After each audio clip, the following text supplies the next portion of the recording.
ನಾವೆಲ್ಲ ಸಂಘಟನೆಗೆ ನೆನ್ನೆ ಮೊನ್ನೆ ಬಂದವರಲ್ಲ. ಕಲ್ಯಾಣ ಕರ್ನಾಟಕ ಉತ್ತರ ಕರ್ನಾಟಕದಲ್ಲಿ ತುಂಬ ಸಪೋರ್ಟ್ ಅವಾಗಲೂ ಮಾಡಿದ್ರು, ಇವಾಗಲೂ ಮಾಡ್ತಿದ್ದಾರೆ. ನನ್ನ ಮತ ಮಾರಾಟಕ್ಕಿಲ್ಲ, ನನ್ನ ಫೋಟೋ ಹಾಕೊಂಡು ಹಾಕ್ಕೊಳ್ತಾರೆ. ಧೈರ್ಯ ಬೇಕಲ್ಲ ಅದು. ನಾನು ಯಾರ ಬಗ್ಗೆನೂ ಟೀಕೆ ಟಿಪ್ಪಣಿ ಮಾಡಲ್ಲ. ಅವ್ರು ಮಾಡ್ತಾ ಇದ್ದಾರೆ, ನಾವು ಅವ್ರಿಗಿಂತ ಮುಂದೆ ಇದ್ದೀವಿ ಅಂತ ಅರ್ಥ. ನಿಮ್ಮ ಚಾನಲ್ಗೆ ಸವಾಲಾಗ್ತಾನೆ. ನಾನು ಇದುವರೆಗೂ ಒಬ್ಬೊಬ್ಬ ನೌಕರರಿಗೆ 967 ಮತದಾರರಿಗೆ ಸರ್ಪ್ರೈಸ್ ಆಗಿ ಹೇಳಿ, ಷಡಾಕ್ಷರ ಅವ್ರ ಕಡೆಯಿಂದ ಒತ್ತಡ ಇದೆಯಾ ಅಂತ ಒಬ್ರು ಹೇಳಿದ್ರೆ ಈ ಚುನಾವಣೆ ನಾನು ನಿಂತ್ಕೊಳ್ಳಲ್ಲ. 2025ಕ್ಕೆ NPS to OPS, 2026ಕ್ಕೆ ಸೆಂಟ್ರಲ್ ಪೇ. ಇಷ್ಟೇ ನಮ್ಮ ಕಮಿಟ್ಮೆಂಟು. ಈ ಕೆಲಸವನ್ನು 26ರೊಳಗೆ ಮುಗಿಸೇ ತೀರ್ತೇವೆ. ಇದೇ ತಿಂಗಳ ಡಿಸೆಂಬರ್ 27ನೇ ತಾರೀಕು ಅಂದರೆ ಶುಕ್ರವಾರ ಕರ್ನಾಟಕ ರಾಜ್ಯ ನೌಕರರ ಸಂಘದ ಚುನಾವಣೆ ಕೂಡ ನಡೀತಾ ಇದೆ. ಅದಕ್ಕೆ ಡೇಟ್ ಕೂಡ ಅನೌನ್ಸ್ಮೆಂಟ್ ಆಗ್ತಾ ಇದೆ. ಸೊ ಅದಕ್ಕೆ ಸಂಬಂಧಪಟ್ಟಂತೆ ಸಾಕಷ್ಟು ತಯಾರಿ ಕೂಡ ಮಾಡ್ತಾ ಇದ್ದಾರೆ. ಸೊ ಇವತ್ತು ನಮ್ಮ ಜೊತೆಗೆ ಮಾತನಾಡಲಿಕ್ಕೆ ಕರ್ನಾಟಕ ರಾಜ್ಯ ನೌಕರರ ಸಂಘದ ಹಾಲಿ ಅಧ್ಯಕ್ಷರಾಗಿರ್ತಕ್ಕಂತಹ ಷಡಕ್ಷರಿ ಅವರು ನಮ್ಮ ಜೊತೆ ವಿಶ್ವ ಟಿವಿ ಜೊತೆಗೆ ಮಾತಾಡಲಿಕ್ಕೆ ಅವರಿದ್ದಾರೆ. ಸೊ ಯಾವೆಲ್ಲ ಒಂದು ತಯಾರಿಗಳನ್ನು ಮಾಡಿಕೊಂಡಿದ್ದಾರೆ, ಈ ಬಾರಿ ಚುನಾವಣೆಯಲ್ಲಿ ಏನೆಲ್ಲ ಅವರು ನೌಕರರ ಸಂಘದ ಒಂದು ಕೆಲವೊಂದು ನಿರೀಕ್ಷೆಗಳನ್ನು ಅವರು ಈಡೇರಿಸ್ತಾರೆ, ಸ್ವತಃ ನಾವು ಅವರನ್ನು ಕೇಳ್ತಾ ಹೋಗೋಣ. ಸರ್ ನಮಸ್ಕಾರ. ನಮಸ್ತೆ ಸರ್, ಈ ಬಾರಿ ಕರ್ನಾಟಕ ರಾಜ್ಯ ನೌಕರರ ಸಂಘದ ಅಧ್ಯಕ್ಷ ಒಂದು ಟರ್ಮನ್ನು ಮುಗಿಸ್ಕೊಂಡು ಮತ್ತೊಮ್ಮೆ ಪಾದಾರ್ಪಣೆ ಮಾಡ್ತಾ ಇದ್ದೀರಿ. ಸೊ ಎಲೆಕ್ಷನ್ ತಯಾರಿ ಯಾವ ರೀತಿಯಾಗಿದೆ ಸರ್? ಕೆಲವೇ ದಿನಗಳಿದ್ದಾವೆ. 2024-29 ಅವಧಿಗೆ ರಾಜ್ಯಾಧ್ಯಕ್ಷರು ಮತ್ತು ರಾಜ್ಯದ ಖಜಾಂಚಿ ಸ್ಥಾನಕ್ಕೆ ಸ್ಪರ್ಧೆಯನ್ನು ನಾವಿಬ್ಬರು ಕೂಡ ಮಾಡಿದ್ದೇವೆ.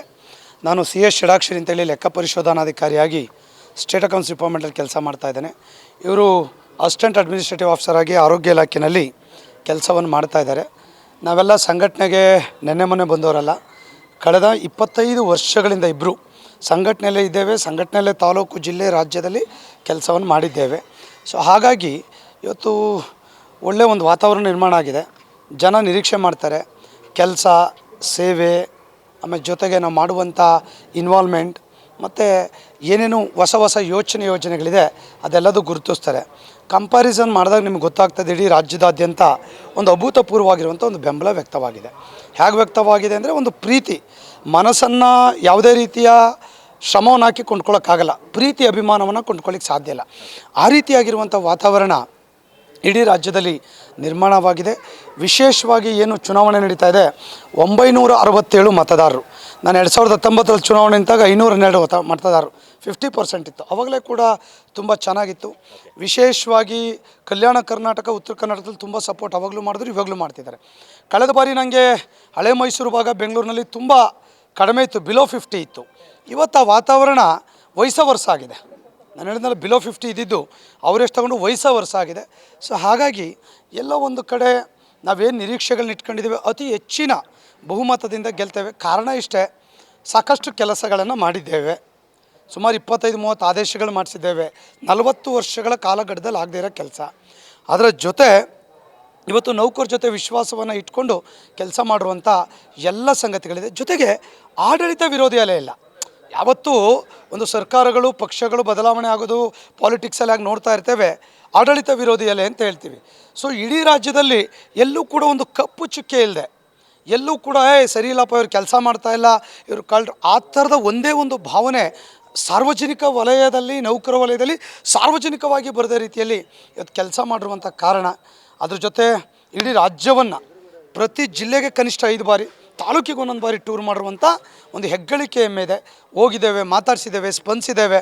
ಧೈರ್ಯ, ನಮ್ಮ ತಾಲೂಕಿಗೆ ಯಾರೂ ಬರ್ತಿರಲಿಲ್ಲ, ರಿಮೋಟ್ ಪ್ಲೇಸಪ್ಪ, ಕರಾವಳಿ ಭಾಗಪ್ಪ, ಬರೋದೇ ಇಲ್ಲ, ಬಾಂಬೆ ಕರ್ನಾಟಕ, ಹೈದರಾಬಾದ್ ಕರ್ನಾಟಕ, ನಾವು ಪ್ರತಿ 8 ಬಾರಿ ಒಂದೊಂದು ಜಿಲ್ಲೆಗೆ ಹೋಗುವಂಥ ಕೆಲಸ ಮಾಡಿದ್ದೇವೆ.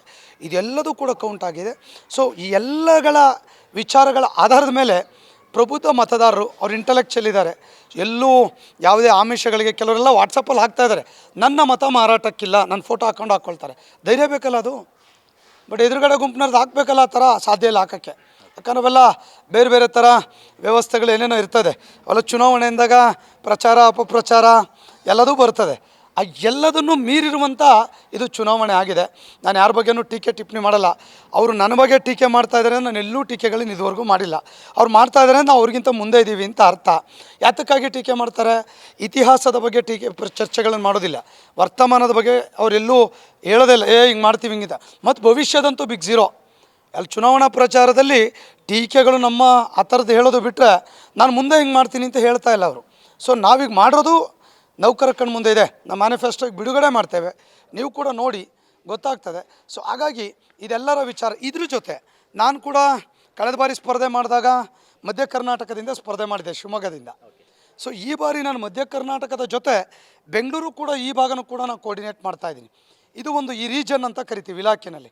ನಮ್ಮಲ್ಲಿ ಇಡೀ ಕರ್ನಾಟಕವನ್ನು ತಗೊಂಡಾಗ ಬೆಂಗಳೂರು ಕಡೆ ಆಗಬೇಕನ್ನೋ ಒಂದು ಕೂಗು ಹಿಂದೆ ಇತ್ತು. ನಾನು ಒರಿಜಿನಲಿ ಶಿವಮೊಗ್ಗ. ಸೊ ಈ ಭಾಗ ಮಧ್ಯ ಕರ್ನಾಟಕ ಮತ್ತು ಬೆಂಗಳೂರು ಕಳೆದ 2 ವರ್ಷದಿಂದ ಈ ಭಾಗವನ್ನು ಪ್ರತಿನಿಧಿಸ್ತೀನಿ. ಹಾಗೆ ನನ್ನ ಜೊತೆ ಖಜಾಂಚಿ ಇನ್ನೊಂದು ಸ್ಥಾನ ಇದೆ.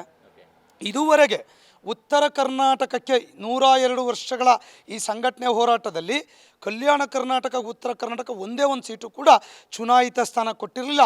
ಅದೇನಾದರೂ ಕೊಟ್ಟಿದ್ರೆ ಇದೇ ಮೊದಲು ನನ್ನ ಪನಲ್ನಲ್ಲಿ ಅಂತ ಹೇಳಲಿಕ್ಕೆ ನಾನು ಬಯಸ್ತೇನೆ. ಸರ್, ಈಗಾಗಲೇ ಆಮೇಲೆ ಅಲ್ಲೂ ಕೂಡ ಸುಮಾರು 480-500 ಓಟಿದೆ. ಕಲ್ಯಾಣ ಕರ್ನಾಟಕ ಸಮಸ್ಯೆಗಳು ತುಂಬ ಇದೆ. ರಿಲಿಜಿಯನ್ ಇಲಾಖೆ, ಇವರು ಕೂಡ ದೊಡ್ಡ ಆರೋಗ್ಯ ಇಲಾಖೆ, ಇದೆಲ್ಲ ಕೆಮಿಸ್ಟ್ರಿ ತಗೊಂಡಾಗ ಸೊ ಇದೆಲ್ಲದೂ ಕೂಡ ಮೇಳೈಸಿದಾಗ ಸೊ ಖಂಡಿತ ನಮಗೆ 100ಕ್ಕೆ 100 ಫಲಿತಾಂಶ ಬರ್ತದೆ ಎನ್ನುವಂಥ ಅಚಲವಾಗಿರುವಂಥ ವಿಶ್ವಾಸ ಇದೆ. ಇವಾಗಿನ ಪ್ರಕಾರ ನಾವು ಚುನಾವಣೆ ಮಾಮೂಲಿ ಸುಮ್ಮನೆ ಶಾಲು ಹಾಕೊಂಡು ಕೈ ಮುಗಿ ಚುನಾವಣೆ ಮಾಡಿದ್ರೆ 95-5 ಇದೆ.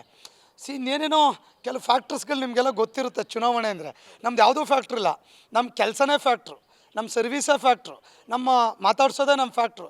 ಮತ್ತು ಮುಂದೆ ಕೂಡ ಒಪ್ಕೊಂಡು ಹೋಗಿ ಸಂಘಟನೆ ಕಟ್ಕೊಂಡು ಇನ್ನೂ ಚೆನ್ನಾಗಿ ಕೆಲಸ ಮಾಡೋದೇ ನಮ್ಮ ಫ್ಯಾಕ್ಟ್ರು. ಸೊ ಬೇರೆಯವ್ರದ್ದು ಯಾವ ಫ್ಯಾಕ್ಟ್ರಿ ಇದೆ ಅನ್ನೋದು ನೀವು ಕೂಡ ಮಾಧ್ಯಮದಲ್ಲಿ ತಿಳ್ಕೊಂಡಿದ್ದೀರಾ. ಸೊ ಆ ಕೆಲಸವನ್ನು ಮಾಡೋಣ. ಸರ್, ಈಗಾಗಲೇ ಒಂದು ಬಾರಿ ಈಗ ಅನುಭವವನ್ನು ಹೊಂದಿರತಕ್ಕಂಥ ಷಡಕ್ಷರಿ ಅವರಿಗೆ ಈಗಾಗಲೇ ಮತ್ತು ಈಗ ರೇಸಲ್ಲಿದ್ದೀರಾ. ಸೊ ಎದುರಾಳಿ ತಂಡ ಯಾವೆಲ್ಲ ಒಂದು ಸ್ಟ್ರಾಟಜಿನ ಇಟ್ಕೊಂಡು ಫೈಟ್ ಮಾಡ್ಬೋದು ಅಂತ ಒಂದು ಕಂಡೀಷನ್ ಆದರೆ, OPS ಮತ್ತು NPSಗೆ ಸಂಬಂಧಪಟ್ಟಂತೆ ಎಲ್ಲೋ ಒಂದು ಕಡೆ ಷಡಕ್ಷರಿ ಅವರು ಕೆಲವೊಂದಿಷ್ಟು ಪ್ರತಿಭಟನೆಗಳಿಗೆ ಒಂದು ಸಪೋರ್ಟನ್ನು ಕೊಟ್ಟರೆ, ಕೆಲವೊಂದಿಷ್ಟು ಪ್ರತಿಭಟನೆಗಳಿಗೆ ಅಂದರೆ ಎಲೆಮರಿಕಾಯಿ ಅಂತ ಇರ್ತಾಯಿದ್ರು ಅಂತಕ್ಕಂತಹ ಕೆಲವೊಂದಿಷ್ಟು ಒಂದು ಅಪವಾದಗಳು ಕೂಡ ಬರ್ತಾ ಇತ್ತು. ಸೊ ಇದನ್ನು ಯಾವ ರೀತಿಯಾಗಿ ಸಮರ್ಥನೆ ಮಾಡ್ಕೋತೀರಾ? ಕೆಲವ್ರದ್ದು ಎದುರುಗಡೆ ಸ್ಟ್ರಾಟಜಿ ಅಂತ ಆಗಲೇ ಹೇಳಿದ್ನಲ್ಲ ನಿಮಗೆ, ಯಾವುದ್ಯಾವುದೋ ರಾಂಗ್ ಪವರ್ಸ್ಗಳಂತ ಯೂಸ್ ಮಾಡ್ತಾರೆ. ಯಾವುದೋ ಆಮಿಷಗಳು, ಒತ್ತಡಗಳು, ನಾನು ಡೀಟೇಲಾಗಿ ಹೇಳಲಿಕ್ಕೆ ಹೋಗಲ್ಲ. ಆ ಕೆಲಸ ನಿರಂತರವಾಗಿ ಮಾಡ್ತಾಯಿದ್ದಾರೆ. ನಾನು ಇದುವರೆಗೂ ಒಬ್ಬೊಬ್ಬ ನೌಕರನಿಗೆ 967 ಮತದಾರರಿಗೆ ಸರ್ಪ್ರೈಸಾಗಿ ಹೇಳಿ ಷಡಾಕ್ಷರವ್ರ ಕಡೆಯಿಂದ ಒತ್ತಡ ಇದೆಯಾ ಅಂತ ಒಬ್ಬರು ಹೇಳಿದ್ರೆ ಈ ಚುನಾವಣೆಗೆ ನಾನು ನಿಂತ್ಕೊಳ್ಳಲ್ಲ. ಇನ್ನು ಒಬ್ಬರಿಗೆ ಆಮಿಷದ ಬಗ್ಗೆ ಒಬ್ರಿಗೇನಾದರೂ ನಿಮ್ಮ ಚಾನಲ್ಗೆ ಸವಾಲಾಗ್ತಾನೆ, ಯಾರೋ 967 ನಂಬರ್ಸು ನಿಮಗೆ ಕೊಟ್ಬಿಡ್ತೀನಿ ಇಲ್ಲೇ, ಷಡಾಕ್ಷರ ಏನೋ ಆಮಿಷ ಒಡ್ಡಿದ್ರಾ ಅಂತ ಕೇಳಿಬಿಟ್ರೆ ಅಂತ ಅಂದ್ಬಿಟ್ರೆ ನಾನು ಹೇಳಿದ್ನಲ್ಲ, ಎಲೆಕ್ಷನ್ಗೆ ನಿಲ್ಲಕ್ಕೋಲ್ಲ. ಇದು ಚುನಾವಣೆ. ಸೊ ಇದ್ರ ನಡುವೆ NPS OPS ಹೇಳಿದ್ರಿ. ನಾವು NPS OPS ಮಾಡೋದು ರಾಜ್ಯ ಸರ್ಕಾರಿ ನೌಕರ ಸಂಘ. ಅದು ನಮ್ಮ ತೀರ್ಮಾನ, ನಮ್ಮ ಎಕ್ಸಿಕ್ಯೂಟಿವ್ ಕಮಿಟಿ ಮಾಡಬೇಕು. ಯಾರ್ಯಾರೋ ಖಾಸಗಿ ವ್ಯಕ್ತಿಗಳ ಬಗ್ಗೆ ನಾನು ತಲೆ ಕೆಡ್ಸ್ಕೊಳ್ಳಲ್ಲ. ಅವ್ರು ನಮ್ಮ ಮೆಂಬರೇ ಅಲ್ಲ. ಫಸ್ಟ್ ಆಫ್ ಆಲ್ ಅವರೆಲ್ಲ ಏನು ಮಾಡ್ತಾರೆ ಅಂದರೆ NPS ನೌಕರಿಗೆ ಎಮೋಷನಲ್ ತಗೊಂಡು ದುಡ್ಡು ಎತ್ಕೊಂಡು ಸೈಟ್ ಮನೆ ಕಟ್ಕೊಳ್ಳೋವಂಥ ವ್ಯವಸ್ಥೆ ಇದೆ.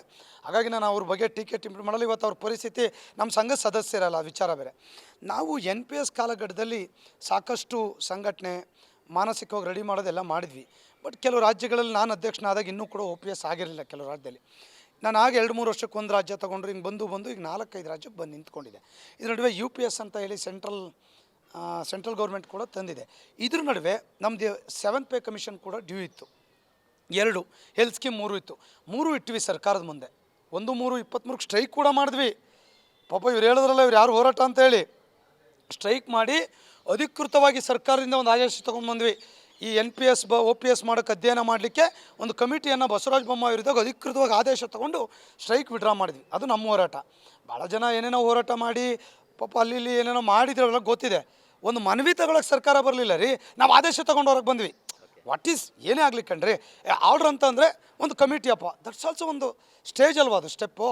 ಆ ಕೆಲಸವನ್ನು ನಾವು ಇವತ್ತು ಮಾಡಿ ಬಂದಿದ್ದೇವೆ. ಅವ್ರದ್ದೊಂದು ಮನವಿ ತಗೊಳಕ್ಕೆ ಹೋಗಲಿಲ್ಲ. ಸುಮ್ಮನೆ 2,000 ಜನ ಅದೆಲ್ಲ ಮಾಡೋರು ಬಿಡಿ, ನಾನು ಚರ್ಚೆ ಮಾಡೋಕ್ಕೆ ಹೋಗಲ್ಲ. ಈಗ ನಾವು 7th ಪೇ ಆಗಲಿ ಅಂತ ಕಾಯ್ತಾಯಿದ್ವಿ. ಮೊನ್ನೆ ಆಗಸ್ಟ್ಗೆ ಆಯಿತು, ಸೆಪ್ಟೆಂಬರಿಗೆ ನಮ್ಮ ಎಲೆಕ್ಷನ್ನೇ ಬಂದುಬಿಡ್ತು. ಈಗ ನಾವು ತೀರ್ಮಾನ ಮಾಡಿದ್ದೇವೆ. ತೀರ್ಮಾನ ಅಂದರೆ ನಾವು ಒತ್ತಡ ಇತ್ತು. ಸಿದ್ದರಾಮಯ್ಯ ಸಾಹೇಬರು ಮುಖ್ಯಮಂತ್ರಿಗಳು ನೀವು ಬಂದಿದ್ರಿ ಪ್ಯಾಲೇಸ್ ಗ್ರೌಂಡಲ್ಲಿ ಅಧಿಕೃತವಾಗಿ ಅವರಿಂದ, ಯಾಕಂದ್ರೆ ಅವ್ರು ಸ್ಟೇಬಲ್ ಗೌರ್ಮೆಂಟ್ ಇತ್ತು. ಬೊಮ್ಮಾಯಿ ಸಾಹೇಬ್ರು ಇದ್ದಾಗ ಮಾರ್ಚ್ 1-3 ಆರ್ಡ್ರ್ ಮಾಡಿದ್ರು. ಏಪ್ರಿಲ್ಗೆ ಎಲೆಕ್ಷನ್ ಬಂತು, ಮೇಗೆ ಗೌರ್ಮೆಂಟ್ ಚೇಂಜ್ ಆಯ್ತು. ನಿಮ್ಗೆ ಗೊತ್ತು ಎಲ್ಲಿ ಇಂಪ್ಲಿಮೆಂಟ್ ಆಗುತ್ತೆ ಅವ್ರು ಮಾಡಿದ್ದನ್ನು. ಇವ್ರ ಸರ್ಕಾರ ಬಂದು ಆ ಸಿಂಗಲ್ ಮ್ಯಾನ್ ಕಮಿಟಿ ಇರೋದನ್ನು 5 ಜನ ಕಮಿಟಿ ಮಾಡಬೇಕು ಅಂತ ಸಿದ್ದರಾಮಯ್ಯ ಸಾಹೇಬರು ಹೇಳಿ ತೀರ್ಮಾನ ಮಾಡಿ ನಮ್ಗೆ ಭರವಸೆ ಕೊಟ್ಟರು. ನಾವು ಕೂಡ ಒಪ್ಕೊಂಡ್ವಿ. ಸ್ಟ್ರೈಕನ್ನು ನಾವು ಮಾಡೋದಿಲ್ಲ ಅಂತ ವಾಪಸ್ಕೊಂಡ್ವಿ.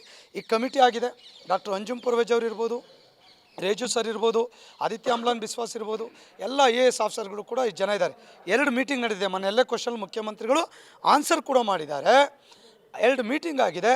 ಡಿಸೆಂಬರ್ ಎಂಡ್ಗೆ ಡಾಕ್ಟರ್ ಅಂಜುಮ್ ಪೂರ್ವೇಜ್ ಅವರು ಕೂಡ ಹೇಳಿದ್ದಾರೆ, ಡಿಸೆಂಬರ್ ಎಂಡ್ಗೆ ಸರ್ಕಾರಕ್ಕೆ ನಾವು ವರದಿಯನ್ನು ಕೊಡುವಂಥ ಎಲ್ಲ ಪ್ರಯತ್ನ ಮಾಡ್ತಾ ಇದ್ದೀವಿ ಅನ್ನೋದನ್ನು ಅವ್ರು ಹೇಳಿದ್ದಾರೆ. ಆ ರಿಪೋರ್ಟ್ ಕೊಟ್ಟ ಮೇಲೆ ಮುಖ್ಯಮಂತ್ರಿಗಳು ಕೂಡ ಅಧಿಕೃತವಾಗಿ ಆದೇಶ, ಇದು ನಾನು ಮಾಡಿರೋದಲ್ಲ, ಅವತ್ತಿನ ದಿವಸ CM ಸಾಹೇಬ್ರೆ 17/8/24 ಪ್ಯಾಲೇಸ್ ಗ್ರೌಂಡಲ್ಲಿ 40,000 ಎದುರುಗಡೆ ಆದೇಶ ಬಿಡುಗಡೆ ಮಾಡಿದ್ರು. ನಿಮ್ಮ ಮಾಧ್ಯಮದಲ್ಲೂ ಬಂತು. ಸೊ ನೋಡಿ ಕಮಿಟ್ಮೆಂಟ್ ಹೆಂಗಿದೆ ಅಂತೇಳಿ. ಅವರಿಂದ ಅಧಿಕೃತ ಆದೇಶ, ಅವರೇ ಅಧಿಕೃತ ನನ್ನ ಎಲ್ಲೇ ಕ್ವಶನ್ ಆನ್ಸರ್ ಮಾಡಿದರೆ ಅಲ್ಲಿ ಮೀಟಿಂಗ್ ಆಗಿದೆ, ಶೀಘ್ರವಾಗಿ ಕ್ರಮ ಕೈಗೊಳ್ತೀವಿ ಅಂತ. ಯಾಕಂದರೆ ಒಂದು NPS OPS ಮಾಡೋದು ನಾವು ಸ್ಟ್ರೈಕ್ ಮಾಡ್ತಿದ್ದಂಗೆ ಮನವಿ ಕೊಡ್ತಿದ್ದಂಗೆ ಆಗಲ್ಲ. ಒಂದು ಕಮಿಟಿ ಆಗಬೇಕು, ರಿಪೋರ್ಟ್ ತೊಗೊಳ್ಬೇಕು, ಕ್ಯಾಬಿನೆಟ್ಗೆ ಇಡಬೇಕು, ಇಂಪ್ಲಿಮೆಂಟ್ ಮಾಡಬೇಕು. ಬೇರೆ ರಾಜ್ಯದಲ್ಲಿ ಅದೇ ಥರ ಆಗಿದೆ, 5 ರಾಜ್ಯದಲ್ಲಿ. ಆ ರೀತಿಯಾಗಿ ಆ ಕೆಲಸ 100ಕ್ಕೆ 100 ಆಗ್ತದೆ.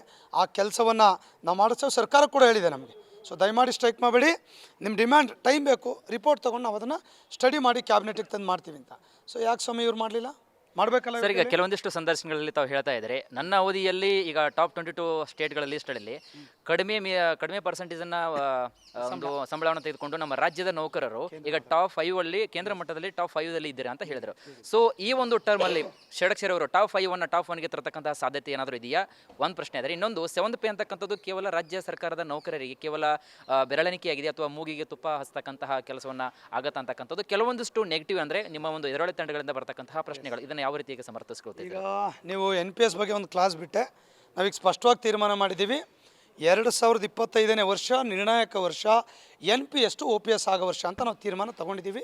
ನಾವು ಮ್ಯಾನಿಫೆಸ್ಟೋದಲ್ಲೂ ಹೇಳಿದ್ದೀವಿ. ನಾವು ಮ್ಯಾನಿಫೆಸ್ಟೋ ಬಿಡಬೇಕಲ್ಲ, ಸುಮ್ಮನೆ ಏನೇನೋ ಮ್ಯಾನಿಫೆಸ್ಟೋ ಅಲ್ಲ, ಮ್ಯಾನಿಫೆಸ್ಟೋ ನೋಡಿ ಗೊತ್ತಾಗ್ತದೆ. ಈಗ ತಾವು ಹೇಳಿದ್ರಿ 7th ಪೇ ಬಗ್ಗೆ ಟೀಕೆ ಟಿಪ್ಪಣಿಗಳು ಮಾಡ್ತೇವೆ. ಹ್ಞೂ ಸರ್, ನನಗೂ ಆಸೆ ಇದೆ. 50% ಫಿಟ್ಮೆಂಟ್ ಕೊಟ್ಟರು ನನಗೂ ಆಸೆ ಇದೆ. ಸರ್ಕಾರ ಇತಿಗತಿ, ಆಮೇಲೆ report, recommendation, price index calculation ಎಲ್ಲ ಫಾರ್ಮುಲಾ ಇರುತ್ತಲ್ಲ, ಸರ್ಕಾರಕ್ಕೆ ಬಂದಿದ್ದ ಅದೆಲ್ಲ ನೌಕರಿಗೆ ಕೊಡಬೇಕು ಅಂತ ನಮಗೂ ಡಿಮ್ಯಾಂಡ್ ಇದೆ, ಕೇಳ್ತೀವಿ. ಸೊ ಪ್ರೈಸ್ ಇಂಡೆಕ್ಷನ್ ಅಂತ ಒಂದು ಇಂಡೆಕ್ಸ್ ಫಾರ್ಮುಲಾ ಇದೆ. ಅದ್ರ ಪ್ರಕಾರ ಪಾಪ ಎದುರಾಳಿಗಳಿಗೆ ಏನು ಗೊತ್ತಾ, ಇಡೀ ರಾಜ್ಯದಲ್ಲಿ ಈಗ 7th ಪೇ ಕಮಿಷನ್ ಕೊಟ್ಟು 17,000 ಕೋಟಿ ಕೊಟ್ಟಿದ್ದಾರೆ ಸಿದ್ದರಾಮಯ್ಯ ಸಾಹೇಬರು. ಇಡೀ ರಾಜ್ಯದಲ್ಲಿ ಒಂದೇ ಒಂದು ಕೂಗು ನಿಮ್ಮ ಮಾಧ್ಯಮದಲ್ಲಿ ಬರಲಿಲ್ಲ, ಎಲ್ಲ ಸ್ವಾಗತಿಸಿದ್ವಿ. ಇವತ್ತು ಒಬ್ಬೊಬ್ಬ ನೌಕರನಿಗೆ 60,000ವರೆಗೆ ಹೇಳಿದ್ನಲ್ಲ, 20,000ದಿಂದ 60,000ವರೆಗೆ ಸಂಬಳ ಜಾಸ್ತಿ ಆಗಿದೆ, ಯಾವ ಟರ್ಮಲ್ಲೂ ಆಗಿಲ್ಲ. ಮತ್ತು ಒಂದೇ ಒಂದು ಕೂಗು ಮಾಧ್ಯಮದಲ್ಲಿ ಬಂದಿತ್ತು ಅಂದರೆ ನೀವು ಹೇಳಿದ್ದು ನಾನು ಒಪ್ಕೊಳ್ತೀನಿ. ಪಾಪ ಇವರು ಚುನಾವಣೆ ಬಂದಾಗ ಸಹಜ, ಈಗ ಅವರು ಹೇಳ್ತಾರೆ ಸ್ವಾಮಿ, ಹಿಂದೆ ಅವರೇ ಅಧ್ಯಕ್ಷರಿದ್ರು ಮಂಜೇಗೌಡರು, ಅವಾಗಲೂ ಒಂದು 50% ಕೊಡಿಸ್ಬೇಕಾಗಿತ್ತು. ಯಾವಾಗ ಕೊಡಿಸಿದ್ರು? 10,000 ಕೋಟಿ ಕೊಡಿಸಿದ್ರು ಅವಾಗ. ನಾವಿವಾಗ 18-20,000 ಕೋಟಿ ಬಜೆಟ್ ಆಯಿತು, ಡಬಲ್ ಮಾಡಿದ್ವಿ. ನಾನು ಡಬಲ್ ಏನೂ ಮಾಡೋಕ್ಕಾಗಲ್ಲ. ಅವ್ರ ಕಾಲಘಟ್ಟದಲ್ಲಿ ಅಷ್ಟು ಮಾಡಿದ್ದಾರೆ. ಸೊ ತನ್ನ ತಟ್ಟೆಯಲ್ಲಿ ಏನಿದೆ ಅಂತ ತಿಳ್ಕೊಬೇಕು ಎಲ್ಲದನ್ನು, ಸುಮ್ಮನೆ ಅದನ್ನು ಟೀಕೆ ಮಾಡೋದಲ್ಲ. ಸೊ ಎಲ್ಲದೂ ಕೊಟ್ಟರೆ ನೀವು ಕೇಳಬೇಕಲ್ಲ ಮಾಧ್ಯಮದವರು, ಜನ ಡೆವಲಪ್ಮೆಂಟ್ ಕೆಲಸ ಆಗಬೇಕಲ್ಲ, ಪೂರ್ತಿ ನಮಗೆ ಕೊಟ್ಬಿಟ್ರೆ ಸರ್ಕಾರ ನಡೆಸಬೇಕಲ್ಲ. ಆ ಇತಿಮಿತಿನಲ್ಲಿ ರಿಪೋರ್ಟ್ ಮೇಲೆ ಆ್ಯಸ್ ಇಟ್ ಈಸ್ ರಿಪೋರ್ಟ್ ಕೊಟ್ಟಿರಿ, ಅದು ಭಾಳ ವಿಶೇಷ. ಮೊದಲು 27 ಕೊಟ್ಟರೆ 20 ಕೊಡ್ತೀವಿ ಒಪ್ಕೊಳ್ಳಿ, ನೋ. ಆಮೇಲೆ ಫೈನಾನ್ಷಿಯಲ್ ಬೆನಿಫಿಟ್ 22ರಿಂದ ಕೊಡೋಕ್ಕಾಗಲ್ಲ, ನೋ. ಆ್ಯಸ್ ಇಟ್ ಈಸ್ ರೆಕಮೆಂಡೇಷನನ್ನು ಇವತ್ತು ಮಾಡಿಸಿ ನಾವು ಖುಷಿ ಪಟ್ಟಿದ್ದೇವೆ. ಇಡೀ ರಾಜ್ಯದ 6 ಲಕ್ಷ ನೌಕರರು, ನಿವೃತ್ತ ನೌಕರರು 4 ಜನ ತುಂಬ ಖುಷಿಯನ್ನು ಪಟ್ಟಿದ್ದಾರೆ. 1% ಕೂಡ ವಿರೋಧ ಇಲ್ಲ ಅಂದರೆ ಅರ್ಥ ಮಾಡ್ಕೊಳ್ಳಿ ಸರಿ ಇದೆ ಅಂತ 7th ಪೇ. ಸೆಕೆಂಡ್ ಥಿಂಗ್, ನೀವು ಹೇಳಿದ್ರಿ ಸೆಂಟ್ರಲ್ ಪೇ ಕಮಿಷನ್ ಬಗ್ಗೆ. ಇಡೀ ರಾಜ್ಯದಲ್ಲಿ 27 ರಾಜ್ಯದಲ್ಲಿ ಸೆಂಟ್ರಲ್ ಪೇ ಇದೆ, ಕರ್ನಾಟಕ ಇಲ್ಲ ಅಂತ ಈಗಾಗಲೇ ತೀರ್ಮಾನ ಆಗಿದೆ. 7th pay commission chairman recommend ಮಾಡಿಬಿಟ್ಟಿದ್ದಾರೆ. ನಾವು ಅದರಲ್ಲೇ ಒಂದು ಸಬ್ಜೆಕ್ಟ್ ಹಾಕಿಸ್ಬಿಟ್ಟಿದ್ವಿ, ಸ್ಟಡಿ ಮಾಡಿ ರಿಪೋರ್ಟ್ ಕೊಡಬೇಕು ಅಂತ. ಕೇಂದ್ರ ಮಾದರಿಯ ವೇತನವನ್ನು ಕರ್ನಾಟಕದಲ್ಲಿ ನೀಡಬೇಕು, ನೆಕ್ಸ್ಟ್ ಯಾವಾಗ ಅವ್ರಿಗೆ ಕೊಡ್ತಾರೆ 26ಕ್ಕೆ ಅಂತೇಳಿ ಈಗಾಗಲೇ ಅರ್ಧ ಕೆಲಸ ರೆಕಮೆಂಡ್ ಮಾಡಿದ್ದು ಮುಗಿದೋಯ್ತು. ಕಮಿಷನ್ ರೆಕಮೆಂಡ್ ಆಯಿತು, ಇಂಪ್ಲಿಮೆಂಟ್ ಬ್ಯಾಲೆನ್ಸ್ ಇದೆ. ಮತ್ತು ಇಂಪ್ಲಿಮೆಂಟಿಗೆ ಮತ್ತೆ 10-15,000 ಕೋಟಿ ದುಡ್ಬೇಕು, ಮತ್ತು ಮಾತುಕತೆ ಚರ್ಚೆಗಳು 26 ಕೊಡಲಿ ಅಂತ ಕಾಯ್ತಾ ಇದ್ದೀವಿ. ಕೊಟ್ಟ ಮೇಲೆ ಮತ್ತೆ ಒತ್ತಡ ಹಾಕಿ ಮಾಡ್ತೀವಿ. ಅನಿವಾರ್ಯ ಸರ್ಕಾರ ಮಾಡಲಿಲ್ಲಪ್ಪ, ಮತ್ತು ಅನಿವಾರ್ಯ ಹೋರಾಟಗಳೇ ನಮ್ಮ ಮುಂದಿದೆ ಅಸ್ತ್ರಗಳು. ಒಂದು ಕಮಿಷನ್ ರಿಪೋರ್ಟ್ ಆಗೋಯ್ತು, ಅರ್ಧ ಕೆಲಸ. ಇನ್ನು ಉಳಿದಿರೋದೇ ಅರ್ಧ ಕೆಲಸ. ಸೊ 100ಕ್ಕೆ 100 27ನೇ ರಾಜ್ಯ ಅಲ್ಲ, 23ನೇ ರಾಜ್ಯ 2026ಕ್ಕೆ ಅವ್ರು ಹೇಳಿದ್ದಾರೆ ಕಮಿಷನ್ನು 25 ಕೊಡಿ ಅಂತ ಹೇಳಿಲ್ಲ. 2026 ಅಮೆಂಡ್ಮೆಂಟ್ ಯಾವಾಗ ಅವ್ರ ಪರಿಷ್ಕರಣೆ ಆಗ್ತದೆ ಆವಾಗ ಕೊಡಬೇಕು ಅಂತ ಹೇಳಿದೆ. ಮತ್ತು ನಾವು 25ಕ್ಕೆ ಕೊಡೋಕೆ ನಮ್ಗೆ ಕೇಳೋಕ್ಕೆ ರೈಟ್ಸ್ ಇಲ್ಲ. ನಮಗೆ ಒಂದು ಕಮಿಷನ್ ರಿಪೋರ್ಟ್ ನಾವು ಒಪ್ಕೊಳ್ಬೇಕದು. ಸೊ ಮುಗೀತು, 26ಕ್ಕೆ ಸೆಂಟ್ರಲ್ ಪೇ ಆಗ್ತದೆ. 100ಕ್ಕೆ 100 26ಕ್ಕೆ ಮಾಡಿಸ್ತೀವಿ, ಬಿಡೋ ಪ್ರಶ್ನೆ ಇಲ್ಲ. ಸೊ ಫೈನಲಿ ಸರ್ 2 ದಿನ ಮಾತ್ರ ಉಳಿದಿರೋದು. ಸೊ ಯುದ್ಧಕ್ಕೆ ಸಿದ್ಧರಾಗಿದ್ದೀರಿ. ಸೊ ಎಲ್ಲ ರೀತಿಯಾದಂತಹ ಶಸ್ತ್ರಾಸ್ತ್ರಗಳನ್ನು ತೆಗೆದುಕೊಂಡು ನಿಂತಿದ್ದೀರಿ. ಅದು ಹೋದರೆ ಸ್ವಲ್ಪ ಕಲ್ಯಾಣ ಕರ್ನಾಟಕ, ಉತ್ತರ ಕರ್ನಾಟಕ ಜಾಸ್ತಿ ಒಂದು ಓಲೈಕೆ ಇದೆ ಅಂತ ಹೇಳ್ತಾ ಇದ್ದೀರಿ. ಸೊ ಒಟ್ಟಿನಲ್ಲಿಯಾಗಿ ಈ ಬಾರಿ ಷಡಕ್ಷರಿ ಅವರ ಕಡೆಯಿಂದ ಏನೆಲ್ಲ ನಾವು ನಿರೀಕ್ಷೆ ಮಾಡ್ಬೋದು ಒಟ್ಟಿನಲ್ಲಿ, ಅಂದರೆ ಶಾರ್ಟ್ ಆಗಿ ಹೇಳೋದಾದ್ರೆ ಸರ್? ಈಗ ನಮ್ಮ ನೌಕರರು ಕಳೆದ 5 ವರ್ಷ ನಮ್ಮ ನಂಬಿಕೆ ಇಟ್ಟು ಗೆಲ್ಲಿಸಿದ್ರು. ಆ ನಂಬಿಕೆಯನ್ನು ಪ್ರಾಮಾಣಿಕಗೊಳಿಸ್ಕೊಂಡಿದ್ದೇವೆ. ಮುಂದೆನೂ ಕೂಡ ನಮ್ಮ ಮ್ಯಾನಿಫೆಸ್ಟೋದಲ್ಲಿ ಹೇಳಿದ್ದೇವೆ, ಹೆಲ್ತ್ ಸ್ಕೀಮ್ ಜಾರಿಗೆ ತರಬೇಕು. 99% ಕೆಲಸ ಮುಗಿದಿದೆ. ಸೊ ಇನ್ನು ಜನವರಿ ಫೆಬ್ರವರಿಲಿ ಆಗ್ತದೆ. ಕಮಿಂಗ್ ಜನವರಿಗೆ 2025ಕ್ಕೆ NPS to OPS, 2026ಕ್ಕೆ ಸೆಂಟ್ರಲ್ ಪೇ. ಇಷ್ಟೇ ನಮ್ಮ ಕಮಿಟ್ಮೆಂಟು. ಈ ಕೆಲಸವನ್ನು 26ರೊಳಗೆ ಮುಗಿಸೇ ತೀರ್ತೇವೆ ಅನ್ನುವಂಥ ಒಂದು ಸ್ಪಷ್ಟ ಭರವಸೆಯನ್ನು ಹೇಳ್ತೇವೆ.